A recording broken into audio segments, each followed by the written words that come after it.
Hello বন্ধুরা, কথাতে আছে না, কার কপালে কি আছে কেউ জানে না। শুধুমাত্র মানুষের ক্ষেত্রে নয়, গাছেদের ক্ষেত্রেও এই কথাটি একদমই সত্য। কিছুদিন আগে 20 টাকা দিয়ে যে গোলাপ ফুলের গাছটি নিয়ে এসেছিলাম, গোড়াটিকে পরিষ্কার করে জল দিয়ে ধোয়ার পরে দেখি শিকড় বাকড় একদম ছিঁড়ে একটুখানি হয়ে রয়েছে। সুতরাং আমার মনে হয়েছিল এই গোলাপ ফুলের গাছটিকে হয়তো আমি বাঁচাতে পারবো না, এই বোধহয় সত্যিই মরে যাবে। কিন্তু আজ দেখুন গাছটি থেকে কত সুন্দর পাতা গজিয়েছে, গাছটি বেঁচে আছে।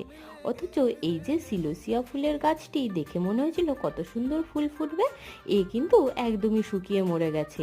গোলাপ ফুলের গাছে পুরনো পাতাগুলি সব শুকিয়ে গেছে আর নতুন পাতা বেরোচ্ছে, সুতরাং পুরনো পাতাগুলিকে সব আজকে ছেঁটে ফেললাম যাতে গাছটি সুন্দরভাবে গ্রোথ করতে পারে। গাছটিতে ফুল ফুটলে আপনাদের সাথে অবশ্যই শেয়ার করব।